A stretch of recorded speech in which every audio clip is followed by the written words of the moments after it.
Welcome back, everyone. I hope you're enjoying the beginning of our program. We've got a real treat in store for you now.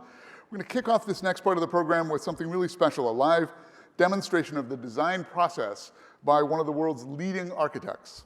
Keith Griffiths is the chairman, founder, and global principal designer of Aedas, one of the world's largest architectural practices. It has a staff of 1,100 people in 12 offices worldwide. Keith leads Aedas' diverse portfolio of high-rise residential, commercial, retail, and mixed-use buildings across Asia, Europe, the Americas, and the Middle East. He's one of the creative minds behind the famous city skyline of Hong Kong. Despite the creative possibilities AI affords designers, and they are always vast, Keith still believes that each project must begin with a hand-drawn sketch. And so we're going to ask him a little bit about that and ask him to show us his design process. Please welcome Keith Griffiths, chairman and founder, global principal from Aedas. Keith?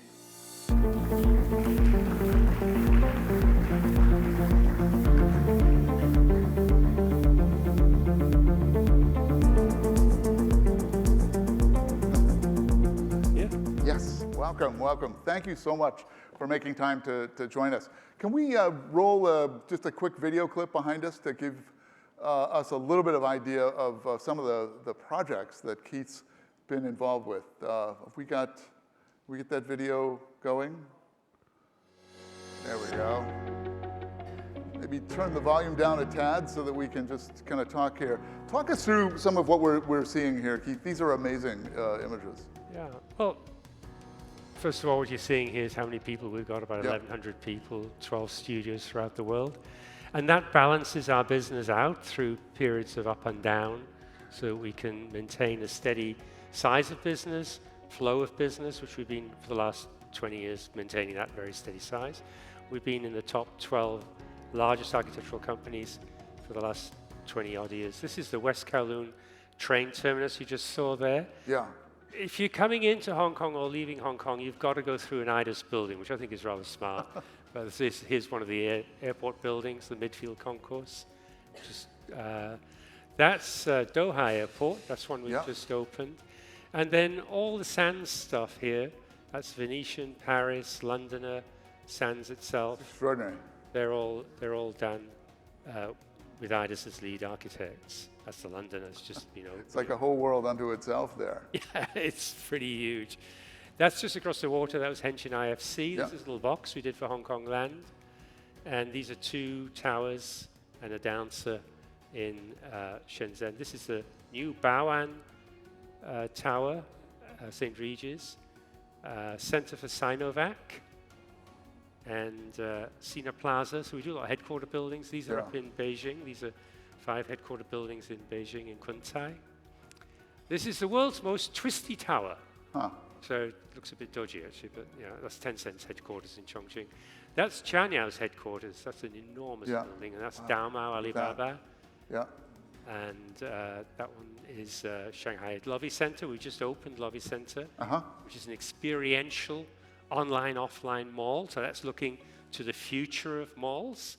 And on the right, we've got Taichung Commercial Bank, which is exposing its innards, exposing all the meeting rooms. This is just an amazing array of different shapes and forms here. Yeah, it really goes a bit crazy, doesn't it? So according to the client, I mean, we follow where the client wants to go, what are the needs of the building. Unilever, Indonesia World Trade Center, that's Hong Kong Land. This is the G20 summit. I was so pleased to see all the world's dignitaries outside that building recently. And over in Athens, we started work on Ellenikon already. That's moving very well. Well, that one's really interesting. A lot of railway stations. That's the Dubai light rail system. And some further projects in the Middle East as well. And this is the one that I want folks to see. This is a ski resort. Tell us about this. This is wonderful. This is Neom Trojena Ski Village, top of a mountain in Saudi Arabia. And this is manufactured snow, of course. It's a hot climate there. And this is enormous and very, very exciting. One of the projects that Saudi's creating is alongside the Line and the Cube and so on. Yeah, part of this whole big NEOM project in Saudi Arabia. Not the sort of images we're accustomed to associating with Saudi Arabia, but just remarkable. So particularly for those of us who travel a lot in China, in Asia, in the Middle East, I think we've all seen your buildings that you've worked on in one kind of way or another, perhaps without realizing it. So it's fascinating to be able to chat with you a little bit about how your process works, and how it's changing. We've spoken a couple of times about how you use AI, but tell us when you started using AI and kind of how that shifted the way that you work. Okay. Well, we've only been using AI for a matter of months. It's a phenomenon that's burst upon the architectural world in the last few months. And I'm a drawing architect, I sketch. So we see, as architects, we see three-dimensional buildings in our heads, and we use sketching as instant two-dimensional views as we move around the building. Oh, the building looks like this. What does that part look like? I look down and I sketch it out. Now, that sketch is not normally enough for a client to make a decision. He needs something more. He needs a rendering, he needs color, he needs light and shade. And that's where the torture part comes in. Because when you start working with the client or the developer, he wants to see all the options. He wants them all. And that process of going from a sketch that's in your head to a rendering good enough for a client, we have to put it into computer, we have to create a computer model, we have to render the computer model, and then show it to the client. Now that process takes a week for each option. Right. So even if you're running it simultaneously, it could be 2 or 3 weeks before you can get to the client with a bunch of options, and then he says, I don't like any of those. Right? Torture. Go away and do it again. Right? It's totally torture. Now, AI has made us the torturers. We're now the sadists. Because we can create, and you'll see in a minute, we can create an image every 30 seconds. No problem. Sketch, yeah, that's a good one. Okay, next one. No, don't like that one. Next one. And then AI takes over and it creates reasonably accurate 2D renders of what we've created as a sketch. Good enough to show a client in the first instance. So should we show this example here to give people a kind of visual idea of what this looks like? This is a sketch that took you how long to This sketch took about 20 minutes. So this is, I'm showing this one because what we're going to do later will be very quick. 30-second sketches. But this is a more detailed sketch, right? So this is quite a detailed sketch. Remember, you're talking 2D to 2D. Right. AI is 2D, right. Sketch is 2D.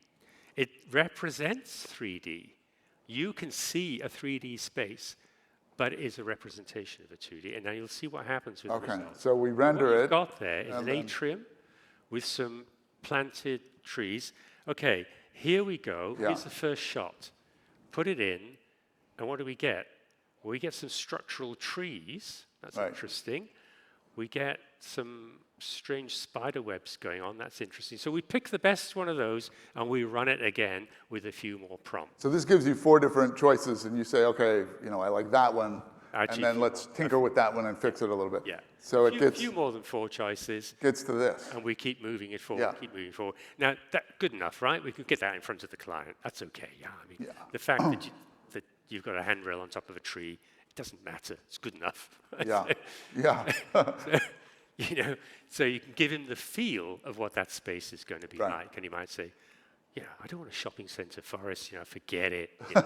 This is cool, So I want to step over to the table, but just give us an idea quickly about manpower, the old way of doing it versus this way of doing it. Before you started using AI, how many people would you have to put on that kind of rendering process? Okay, so traditionally, let's say you've got 2 designers, say myself and another designer, working through a problem. We've done the planning, whatever. We're trying to get some visualizations. Probably take us a couple of days to get some sketch visualizations. That will go through simultaneously to the computer guys who will be modeling it. They will take at least, for a model like this, at least 3 or 4 days to get that model, at least. And then it's got to go to renderers, and they're going to take 4 or 5 days at least. So just for that, you're looking at 10 days. Wow. All right, let's step over and see what the process can now look like. Just step here and... This is fun. I'm going to try to... I hope we entertain you enough. Stay out of Keith's way. Keith's left-handed here, so... Just kind of perched on his left. Hello, Keith. This is Jiannan. Jiannan's the guy who does everything. So I just sketch. So we're going to bring a camera so you can kind of look over Keith's shoulder while he sketches. And if we'll I show you draw how this something works. which is making it completely impossible for me, I'll get a slapped wrist. Let's have some fun. And I'm not wearing my glasses, so it's going to be very important. Okay. Okay, and we're going to start off with some high-rise, yeah? Yeah. Okay. Like a smooth. Smooth high-rise. See my instruction. So he's the client. Okay, so we'll start with some smooth high-rise. Can we see this on the there we go. All right, great. Nice. Okay.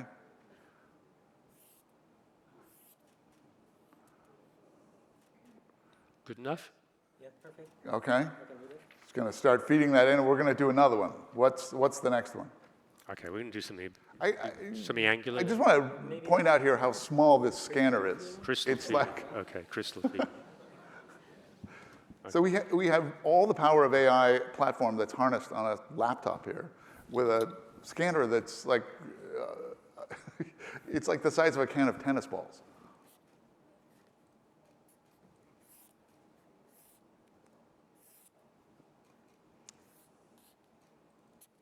Good enough? Yeah. Okay, can we see this next one? Yeah.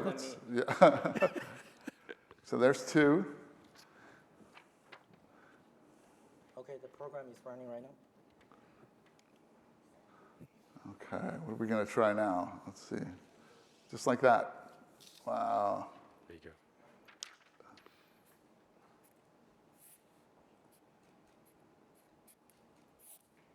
So we're going to go a bit more crazy now. Okay.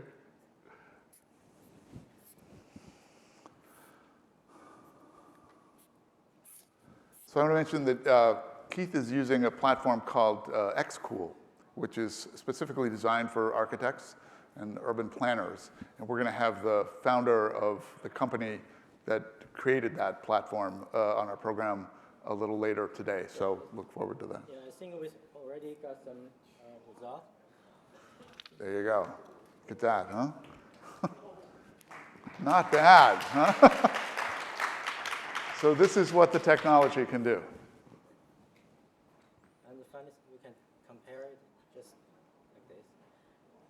Yep. Wow, back and forth. So you see sketch versus rendering. All right? Yep. Maybe museum. A Lower building, like museum. curvy? Yeah. Yep, okay. So we want to be horizontal? Horizontal. Horizontal. So he's the boss. All right. Okay, we're going to do a curvy swervy. Let me see. Okay.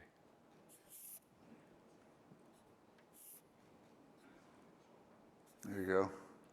Oh, nice.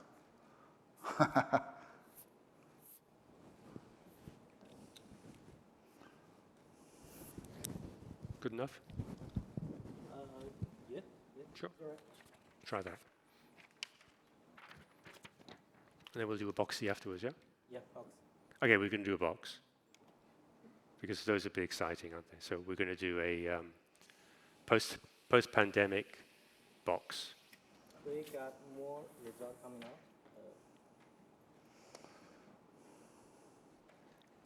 Yeah, we. That was good.